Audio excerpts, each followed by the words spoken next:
حي على الفلاح.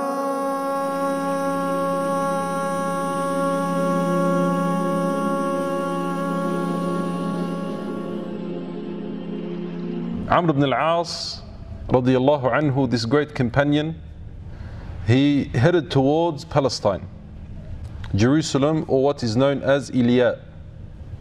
And at the time the Muslims' army, as we know, were under the leadership of Abu Ubaidah ibn al-Jarrah, under the order of Umar ibn al-Khattab radiyallahu anhu.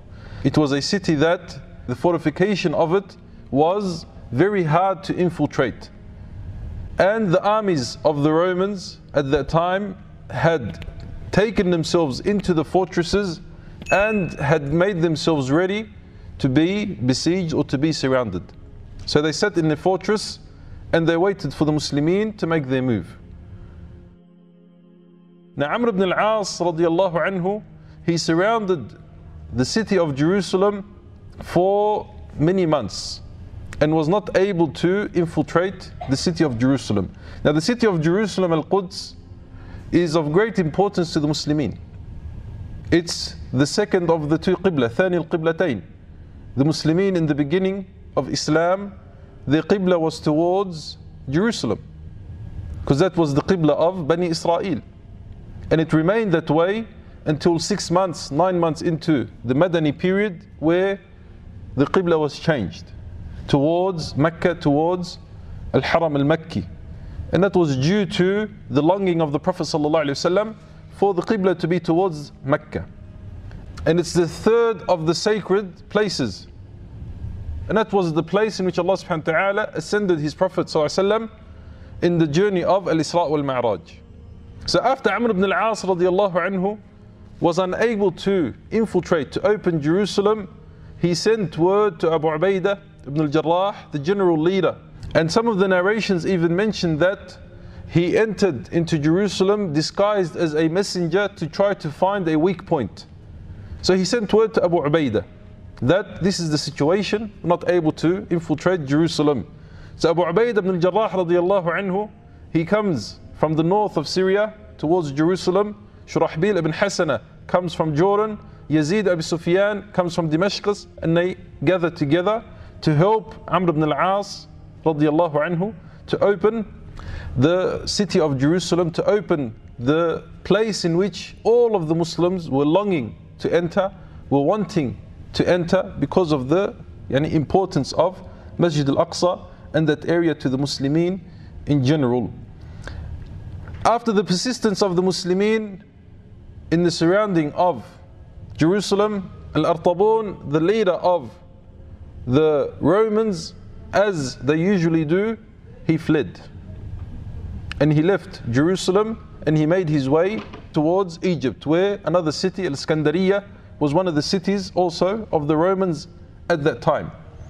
As soon as the situation will become serious, the generals would flee. Whereas the Muslimin, the generals, the leaders, they were always in the front line. So the people of Jerusalem, surrounded by the Muslimin, they said, okay, we'll come and we'll do a sulh. We'll come and we'll do a treaty between us and between you. But we have one condition. The one condition is that we only hand over the keys of the city to the leader of the Muslimin. If your leader comes, we'll give him the keys and he can enter Jerusalem. Some of the narrations, they mention that they had a certain description that they were looking for. Some narrations even go to the extent where they said his name is made out of 3 letters, which is Umar. Umar, his name is made out of 3 letters. Some narrations have a specific description that they were looking for, but these are narrations that are not authentic. One of the historians, they say that the reason that they wanted the leader to come is to show that we will only hand over the keys if your leader comes to us and he takes the keys. To show that we have some sort of honor and some sort of, we didn't give up easily. We set our conditions to do so. Umar radiyallahu anhu, he accepted and he left Medina and he headed towards Jerusalem. And he left behind in charge Ali ibn Abi Talib radiyallahu anhu. He left him in Medina to take care of the affairs as he is away or while he is away radiyallahu anhu. Now there's different opinions on how Umar radiallahu anhu entered Jerusalem.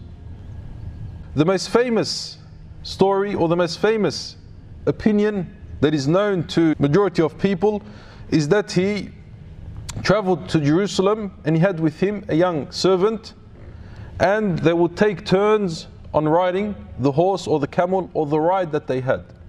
Umar would ride for a bit, the young servant would walk, and then the young servant would ride and Umar would walk. Then as they reached to Jerusalem, they came across a muddy field, and it was the turn for Umar to walk. The servant wanted to get off, put Umar on so he can walk. Umar, he insisted, he said, no, it's your turn, I'm walking, you're riding. So he took off his ni'al, he took off his slippers, his shoes, his sandals, and he lifted his garment and he walked in the mud. And the people, the army, could see him walking. This is a famous and known narration, majority of people know, but it's a weak narration. And that he arrived there and he had ripped clothes and he had patches in his clothing and so forth. These are narrations that are not authentic.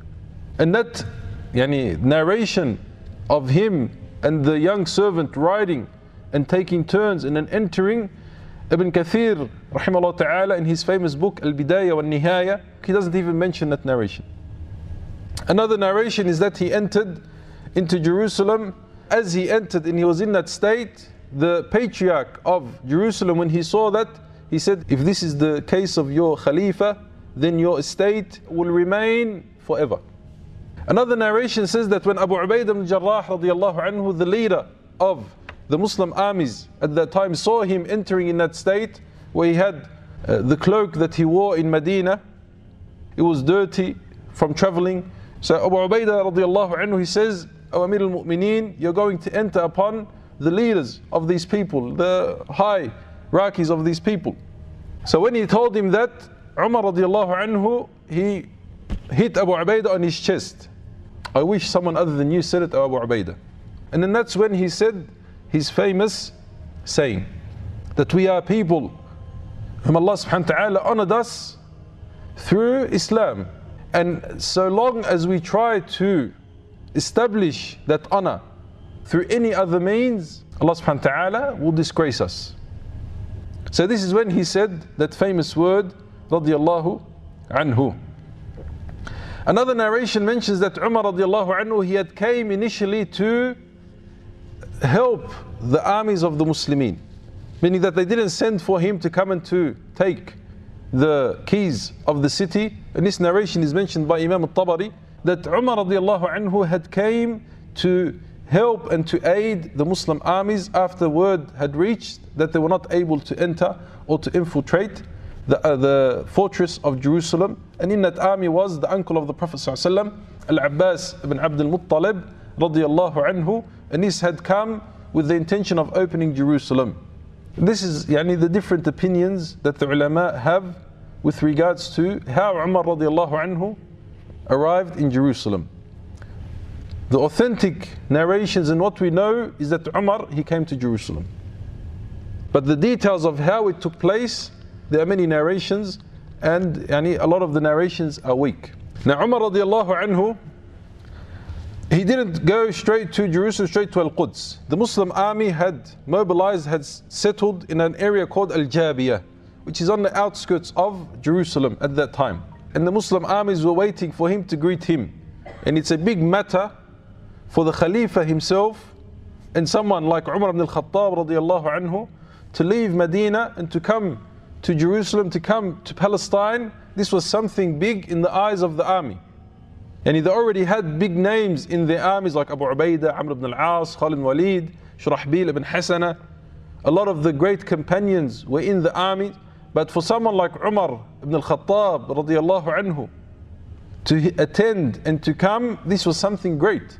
This was something that the Muslimin, they were excited to have, for the Amir al-Mu'mineen to come and to see our progress. So the Muslimin, they were waiting to greet him radiallahu anhu. And Umar radiallahu anhu, when he saw this, he stood in Al-Jabiyah and he gave a very long sermon. He said, the Prophet sallallahu alayhi wasallam stood in a position that I am standing in now, and he reminded us and he said, be kind to my companions, and those who come after them, and those who come after them. These are the three generations Nabi Sallallahu Alaihi Wasallam, he advised to be kind and to be good to. And in other hadith, they are the best of generations. So then there will come people who will swear an oath before being asked to do so. And there will come people who will testify before being asked to do so. For things, for matters that they haven't even asked to do so. Whoever among you would like to attain the center of paradise, let him adhere to the jama'ah. For the shaitan is with one, but he is further away from two. No man is alone with a woman, but the shaitan is the third one present. And this is Nabi Sallallahu Alaihi Wasallam, this is all gathered from the hadith of the Prophet Sallallahu Alaihi Wasallam. Whoever among you feels happy when he does a good deed and feels bad when they do a bad deed is a believer. He said, O people, preserve, protect the inside in your belief, your iman. Allah subhanahu wa ta'ala will protect, will preserve for you your outside. And work towards the akhirah, and Allah subhanahu wa ta'ala will suffice for you, will take care of your dunya. So after the treaty was done, after the arrival of Umar ibn al-Khattab radiyallahu anhu, the Muslimin were excited to enter Jerusalem, enter Masjid al-Aqsa, to see this place. A lot of the Muslimin, a lot of the Sahaba hadn't entered into Jerusalem. Some had entered before for trade, for business, but they had never entered as Muslimin, as opening the land and returning it to the Muslimin. And as we know, Masjid al-Aqsa was built, as mentioned in the Hadith Sahih, Masjid al-Aqsa was built 40 years after the Kaaba, meaning it's the second masjid built on earth. And the majority of scholars say it was built by Ibrahim alayhi salam.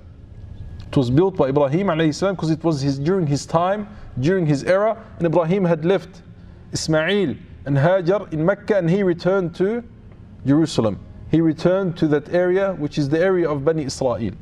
Umar radiallahu anhu made a treaty with the people of Jerusalem, and this treaty should be written, and the weight of it, something that the people today, politicians today, should study. Because this is a treaty that at its time there was nothing done like it, and even in our days today there's nothing that is done that is like it. And this is an authentic treaty that was written and that is known and that the ulama have mentioned. And I'll read the treaty out word for word inshallah ta'ala, so we can understand how Umar radiallahu anhu wrote this treaty with the people of Jerusalem, who at that time were Christians. In the name of Allah, the most merciful, the compassionate, this is the assurance of safety which the servant of Allah, Umar, the commander of the faithful, has given to the people of Jerusalem. He has given them an assurance of safety for themselves, for their property, their churches, their crosses, the sick and the healthy of the city, and for all the rituals which belong to their religion. Their churches will not be inhabited by Muslims and will not be destroyed. Neither they nor the land on which they stand, nor their cross, nor their property will be damaged. They will not be forcibly converted. No Jew will live with them in Jerusalem. This part of the treaty was added and was placed from the request of the people of Jerusalem, not by Umar. And Umar radiallahu anhu, he accepted. The people of Jerusalem must pay the taxes like the people of other cities, and must expel the Byzantines and the robbers. You have to pay jizya, and you have to assist in getting rid of the Byzantines, the Romans at that time. Those of the people of Jerusalem who want to leave with the Byzantines, take their property and abandon their churches and crosses, will be safe until they reach their place of refuge. The villagers may remain in the city if they wish, but must pay the taxes like the citizens. This is the treaty that was written between Umar and between the people of Jerusalem. And the people lived in honor, in respect, in safety for over 400 years until they came again and they took Jerusalem. And this was the treaty that was written between Umar radiallahu anhu and between the people of Jerusalem. Some of the scholars say it was the 16th year, some of the scholars say it was the 18th year after the hijrah of the Prophet sallallahu alaihi wasallam. It marked one of the important points in the openings of the Muslimin during the time of Umar radiallahu anhu wa ardahu, during the last period of the life of Umar. And the Muslimin, their armies didn't stop there, they continued.